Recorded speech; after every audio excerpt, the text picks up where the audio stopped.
Hello, everyone, and welcome back to the Teach Middle East podcast. My name is Leisa Grace Wilson, and today I have with me Vikas Pota. He is the founder of T4 Education. We're talking education globally. We're talking about the world's best school prizes, and we're also talking about the recently held Africa Education Medal. And we also want to look at some of the issues that are facing us globally within education. And who best to talk to that about than Vikas himself? Welcome. Thank you so much for this invitation, Lisa. I look forward to answering your questions.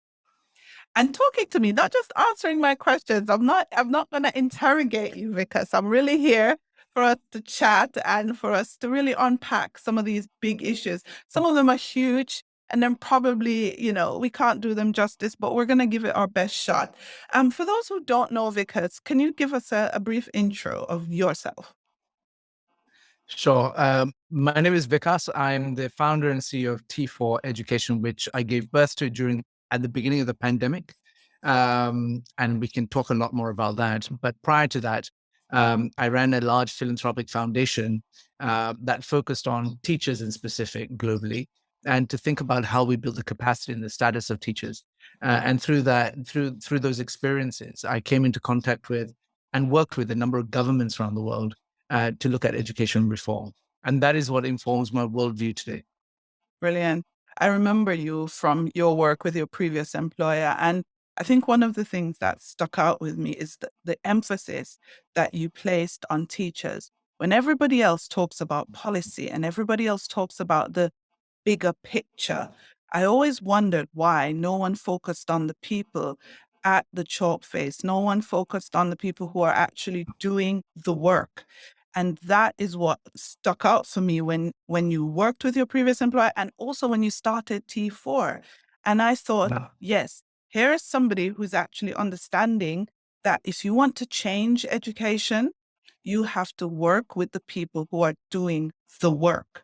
So let me jump in quick. What are some of these huge issues that you've noticed that are facing education globally? Well, if we use the framework of, for example, the Sustainable Development Goals, which the UN put in place in 2015 and they expire in 2030. So you have a 15-year window, which have a focus on the quality of education as opposed to just access to education. Because it's the quality of education, they apply equally all over the world, and not just, say, for example, in low and middle income countries, also high income countries. And so we have a discussion to be had as to how we improve standards of learning for everyone in the world. And every government puts their hand up and says, yes, we commit to these goals. And there are 17 such goals, of which one is education. And so, the UN drives this, and UN is a useful body in this regard, where they try to marshal everyone's spirits and policies and money and making sure they bring a focus to it. Well, the thing is that prior to the pandemic, so if you took a temperature check in 2019 or 2020, just before the pandemic, and you'll have found out that in the first 5 years, the first third of the SDGs and the targets, things were already slowed down in terms of the achievement of SDG number 4. And there's a lot of concern about that because then there's only 10 years to catch up. And in that same period, you've had the COVID come, which has resulted in just incredible challenge for the world, just universally. But in education, as education, school continuity became a huge issue. And in some countries, schools were shut for 2 years. And you imagine the impact of that. Now, compounded with the slowdown on the SDGs and then the effects of COVID, we have humongous loss of learning and growth in our children in terms of what happens. And so, without wanting to state figures and numbers and economic value, all these things, suffice to say, we have a lot to do to catch up so that the next generation can truly fulfill their potential. Yeah, no, you are so right. I was reading something the other day and they were talking about the effect that the pandemic has had on education and how far it has set us back. And I think I was also watching one of I think it was a promo video or something, and someone in Africa was talking about how many decades behind the Correct. West the education system in Africa is currently. And I think it just kind of took my breath away, because I'm thinking, how do we catch up? How do we Yeah. even begin to scale some of these massive problems that we're having? But you chose to focus on teachers. Why? When I started in my previous employment, I was new to education and I was also new to philanthropy. And what I did was that I went around the world and spoke to people and asked them, if you're in my shoes, what would you do? So I went to good and great to all the organizations, trying to understand, trying to learn. And I had quite a few really good responses. Like, for example, people said, you should focus on scholarship programs. You should focus on school feeding programs. You should focus on school building programs. You should think about wash programs. You should think about, a whole array of different types of initiatives that you could do. And when I stepped back from that, I was actually a little bit bemused that no one actually had mentioned teachers. And that was is a point of concern for me. It's just like a commonsensical thing, saying that when I was in the classroom, I know that I had some great teachers and I know they made a huge difference. But yet, none of these good and great who work in the policy world or run NGOs or in UN organizations actually said anything about teachers. And that's why when I scratched the surface on that, I thought actually this would be an incredible thing to try to do, which is to bring a focus on the importance of teachers. That being said, there was also some research that we'd commissioned, which showed that the status of teachers had diminished greatly. Only in China at that time, I remember in 2013, we found that teachers were regarded in the same way as doctors. Everywhere else in the middle to low ranking social status profession.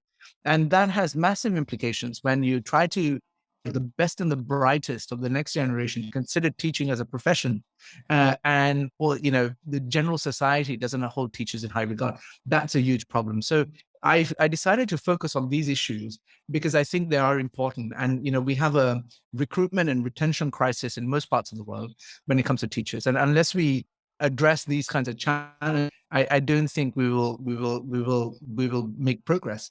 And so that's why I decided to focus on teachers. And when I finished my employment at the end of 2019 and entered 2020, what really happened was, with the pandemic, I was watching on social media all my friends who were teachers, who were reporting about all these incredible things that we're doing to make sure that kids in their classrooms continue to receive education despite all the challenges.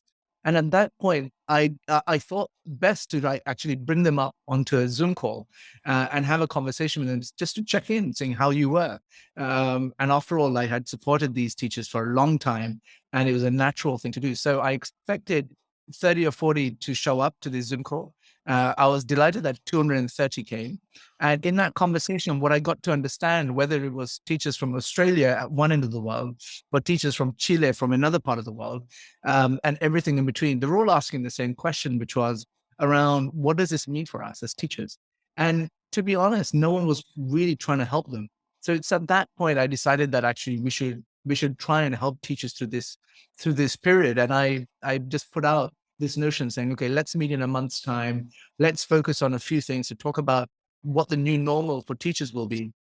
And little did I know that that opportunity would result in the world's largest professional development conference for teachers, with 103,000 teachers showing up in a month's time to discuss that very issue online. And so that's the history to what I'm doing, Lisa. And I hope that actually we're able to contribute. We're able to contribute real grassroots experience to this discussion. Yeah. I think what you are doing is something that is so long overdue that the demand is just pent up. No one. Mm. And up until 2018, so most people by now knew that between 2018 and 2020 is when I really started to kind of focus a lot of my effort on media, etc. But prior to that, I was in the classroom, and Yeah. no one used to ask our opinion. So I taught for 22 years, and I can't remember an organization that was really focused on listening to us as teachers and understanding what our needs are. Because when you go into teaching, you don't go into teaching because you think you can't make a difference. You go into teaching because you think you can make a difference. But in order Yeah. to do that, you need the support of the policymakers, the philanthropists, and all the organizations that can help. But in order for them to do that, they need to listen to you. And you touched on something earlier, which I want to talk about a little bit, and that is the recruitment and retention crisis. It is not only the fact that we have a lack of regard for teachers, there are other factors. What are other factors you think that are contributing to this recruitment and retention crisis? So I think depending on where you are in the world, there are different things, but largely I think they fall in three categories actually. One is Mm-hmm. around workload. Teachers work a heck of a lot. Teachers put in everything they can, and we see that time and time again. And it results in burnout, results in stress, depression, all these kinds of things. And actually, because you're trying to do your best amongst all these little kids that you look after and you marshal for the day, it gets to you. So workload is one of those things, and naturally we want teachers to be on the side of their kids and the students and push for them. But there is an immense amount of workload. That's the first thing. The second is remuneration. In many parts of the world, just is a major issue. Not just levels of remuneration, but also actually getting paid itself. Many countries in the world, fail in that regard. If I'm being honest, in terms of making sure that it's a monthly paycheck. Yeah. And so that's just, I think that's just wrong. And then the third thing that I would perhaps think about what poses a challenge is this thing about empowerment actually. And I think for quite some time, teachers have felt alienated. When I say alienated, what I mean by that is I think teachers are not listened to by wider society, and we need to bring a change to that. And so what I was going to say to you was, because of my career in education so far, you'd go to all these policy discussions, you'd go to the UN, go to Assembly Week, you'd go to all these very, very fancy conferences where they talk about education advancement. And you'd see the people who are on the panel of each of these panels. Not one of them is a teacher. They may have been maybe many decades ago, but they're not teachers, or they're not representing schools. These are politicians who have a political position, which I think there's a space for. But the reality is, when I think about teachers, I think they're the experts, right? So why am I trying to second guess what a classroom teacher has to say about education when I could just bring them onto one of these panels? And so when I used to run the previous prize that I did, that was my bugbear. These were the best teachers in the world. We should listen to them. And that's the fundamental thing that I try to put forward. Sorry, there is a fourth element as well. In addition to workload, in addition to remuneration, in addition to empowerment and voice, which is about teacher rights. And in many places, they've been totally eroded, and it's something that we should actually hold governments accountable for. And if teachers don't have rights, then I think that's a massive issue. You've touched on a nerve, I think, because recently in the UAE, the government came out with a code of conduct for teachers, kind of like a 10-page document. And I realized there were a lot of things in there. And some of these things are quite normal things that you would expect in a code of conduct. But it really made me wonder, where are those sorts of documents that would document the rights of a teacher? Yeah. There isn't. And it's not just a UAE problem. It's not just, it's a global thing where there are different countries who the teachers have been disempowered in a real way. And they feel quite helpless in the classroom, especially when they're faced with students who are violent, or they're faced with students who are just obstinate and do not want to do any of what they're asking. And they're powerless, because as soon as they sort of react or do anything, they're in the wrong immediately. So that powerlessness, and who wants to feel that way every day? No one does. Yeah, absolutely correct. Actually, it was during the pandemic, I think, that we saw a slight change in the narrative around teachers, where when everyone's homeschooling, all of a sudden they realized, gosh, this is actually an intellectually demanding job. I remember these memes on WhatsApp being sent, where there was a woman actually from Dubai, say, oh my God, this is so tough. Like, blah, blah, blah, blah, blah. They say, well, yeah, welcome to the life of a teacher. That's exactly right. Yeah. This is why they're professionals. They're trained, no different to doctors, who've gone and done a medical degree. There's a science to this that is applied. And that's what I want people to understand. Like, teachers are the experts. Yeah, no, you're very right. I remember those memes, but I'm just scared that people have kind of gotten back into their normal and have had Yeah. some level of amnesia and kind of reverted to, that whole, oh, let them handle it at school. I know better than a teacher. Do you know something that I saw the other day that really annoyed me? So in the UK, we had the change of government, right? And Liz Truss has appointed her ministers, etc. And the narrative in one particular newspaper, I will not say which one, said that a minister has been promoted from Secretary of Education to, I think, another office. And I thought, promoted?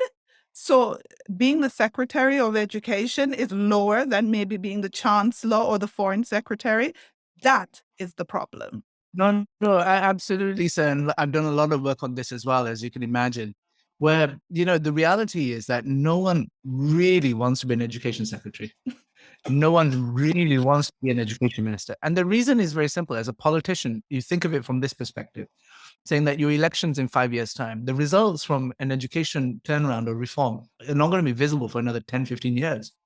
And so the politician thinks, well, what do I demonstrate as my success? Right. And so I understand it from the political lens. But the reality is that, I've actually brought together former education ministers to try to understand what they do about reform. There's two things I learned, which was the average tenure of an education minister around the world is actually on average about 2 years. In the UK and England, it'll be even lesser given everything that's been happening. Like, we've had we've had like 3 or 4. And so in those 2 years, what is it you can do? You can't really get your hands around anything really. And so there's no long termism, even medium termism in education. And that's what the fundamental problem here is. Education is it's like a slow cancer. You won't know for 15 years whether you've got it right or wrong. And so this is the fundamental problem. And that's why, Lisa, you and I need to be much better at communicating, right? And so not just with our learners and not just with our immediate stakeholders, but with society at large. And that's what that's on us, right? Yeah. If people are paying attention, that's on us. And that's why I've gone on to create these kinds of mechanisms like the World's Best School Prizes, the Africa Education Medal, and all these different summits as a way of garnering attention, bringing attention so that at dinner time, like, when we're discussing with little Johnny or, what happened in the day, where we usually run down little Johnny's school, instead of that, we're saying, did you hear about this most amazing school or this most amazing teacher? That's what we need. That's the cultural change that we need. Yeah, you're right. Which leads me nicely onto T4 education. What is it and where do you see it going? Yeah, look, I said at the beginning that, I've done a lot of work with system leaders around the world. And I think what really happens a lot of actually in this world is that we repose an enormous amount of confidence in those decision makers. And so, given where we are at the moment, what's really hit me quite a bit actually is the level of unpreparedness in our education systems to withstand any kind of shock that, for example, COVID has brought. And yes, it is unprecedented, but there's a Warren Buffett quote, which I would not normally use in education, which I apply to our situation, which is around, Warren Buffett said, who's swimming naked when the tide goes out. I'll stop there. Right. No, I completely, yeah, that one is, yeah, yeah. I And so leave that. that's why when I talk about, well, you know, we need to think of this from a grassroots kind of approach, as opposed to just rely on top down. That's the logic I apply, because those people have tried, they've contributed their best. And yet we have such major challenges. Well, isn't it time that we listen to the experts, as I call them, right? The schools, the teachers, to say, how do we build successful institutions, which we call schools? And that's the pull that I'm trying to bring to this. You just said successful institutions that we call schools. Let me ask you this. Do you think it's time we sort of rethink schools the way they are, the way they currently exist? 100%. And so I'm actually, Lisa, you won't be surprised when I say this. I am the recipient of many, many presentations on the future of education. And each one of these I struggle with because the kind of vision they put forward, they forget that schools exist in an ecosystem. Schools exist in this policy ecosystem in particular that governments run majority of. And when you think of it from that basis, I think you have to think in terms of, well, what are the changes we can bring to existing institutions and how they will work in, say, 15 years time, or 12 years time, which is the lifetime of a child in a school, 12 years, say, for example. And that's what I'm looking at. And that's why when I think about the world's best school prizes, if I take, for example, a data point, which is the number of failing children in failing schools around the world. About 5-6 years ago, we did a study on this, and we found that there's a global population of what 7 billion people. Okay, and we did an analysis of official statistics from around the world, where governments have to categorize how many schools are failing, and you do a totaling of all the kids in these schools. You know what the number was? It's got to be quite a large number. I don't even want to, I can't even But imagine. it's government saying that the institutions are failing. Okay, out of a global population of 7 billion, Mm, a half a billion are in mm. failing schools, right? And so you think, okay, how do I change that? And so you will know as much as I do, if not more, that there's a lot of literature and there's a lot of research, there's a lot of evidence shows what works.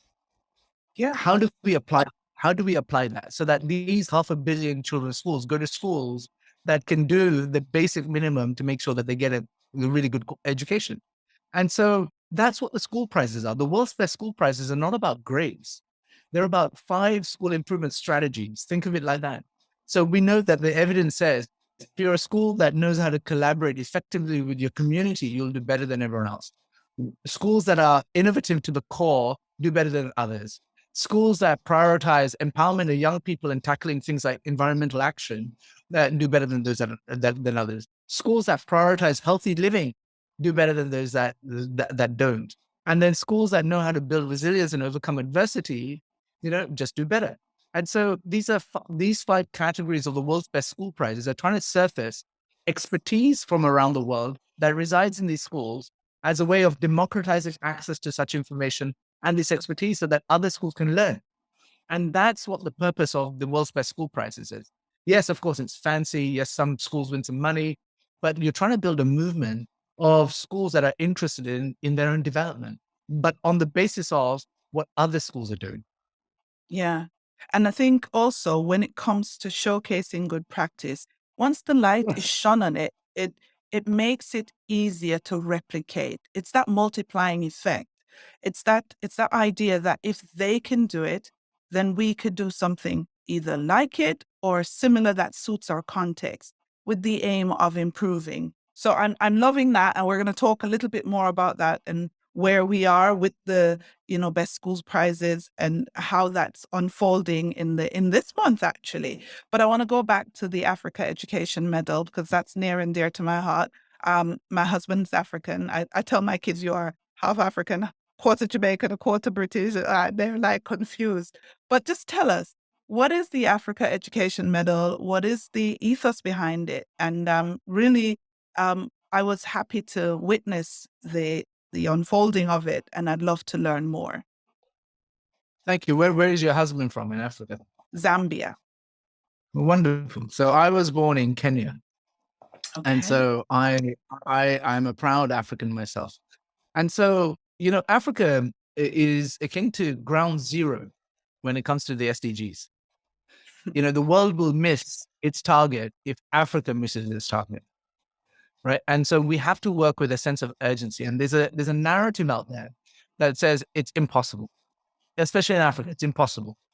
And that is what we're trying to take on with this mechanism called the Africa Education Medal, which is to shine a spotlight on change makers in education who are just doing the most incredible things that require support, our love, our money, everything.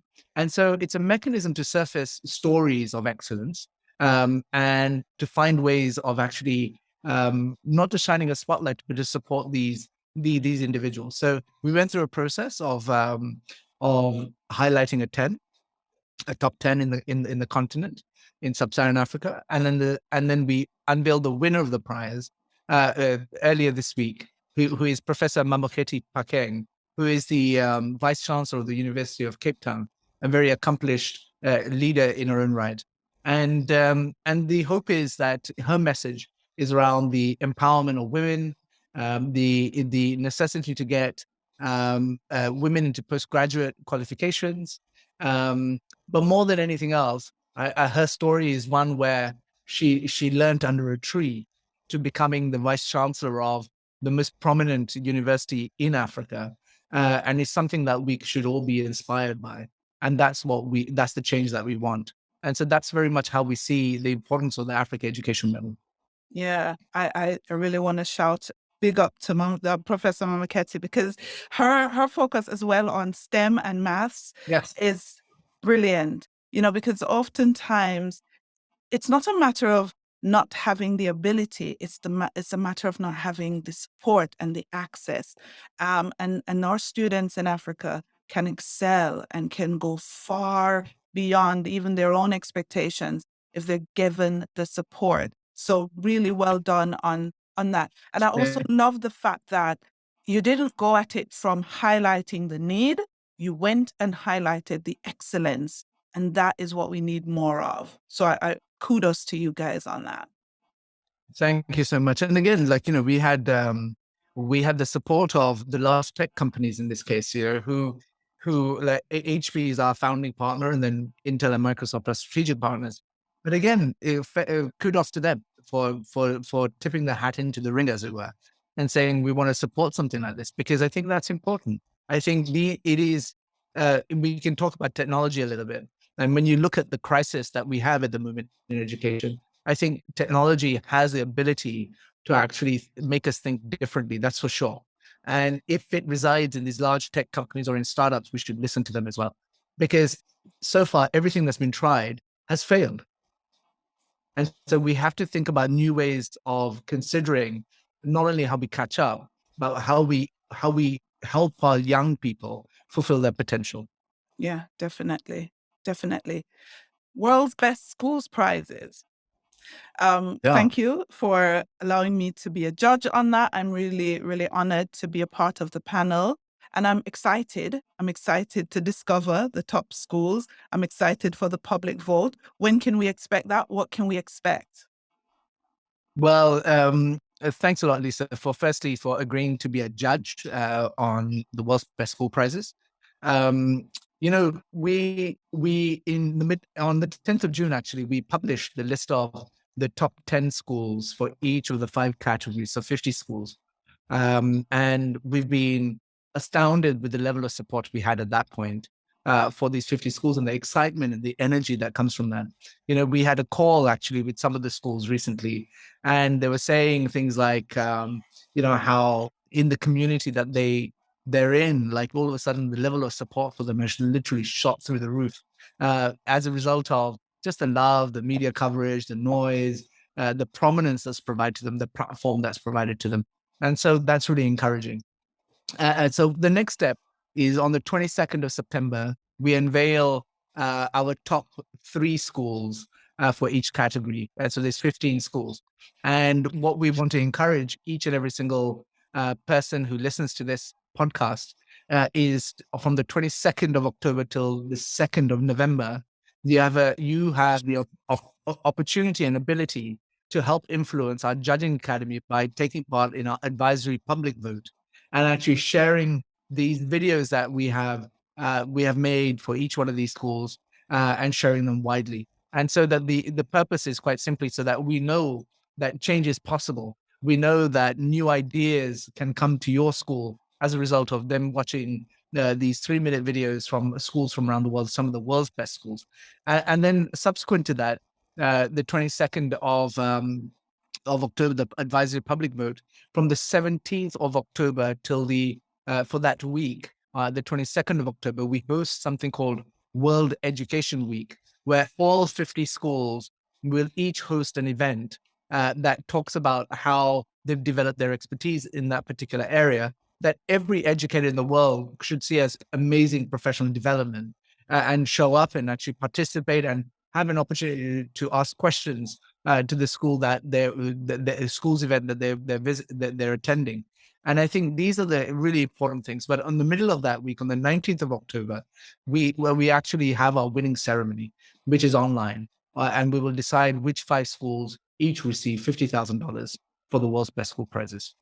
Brilliant. So the 19th of October, loads going on, but mark your calendars, listeners, and get involved in voting. Make sure you check out the videos. Make sure you share them socially. Make sure you vote. And then on the 19th of October, make sure you're there online to see the unveiling of the 5 schools that will walk away with the best schools prizes in the various categories. Thank you so much, Vikas, for being on the podcast. It's been such a lovely chat, and I'm sure this won't be the last time. Well, I appreciate the opportunity. I enjoyed our conversation. It wasn't just a matter of answering your questions, and I thank you for everything that you do in the Middle East, in particular. You built a heck of a community around this podcast and everything that you do, and I congratulate you for it. I think we all should be joining hands and doing more to support teachers and schools. Definitely. Thank you so much. Thank you very much.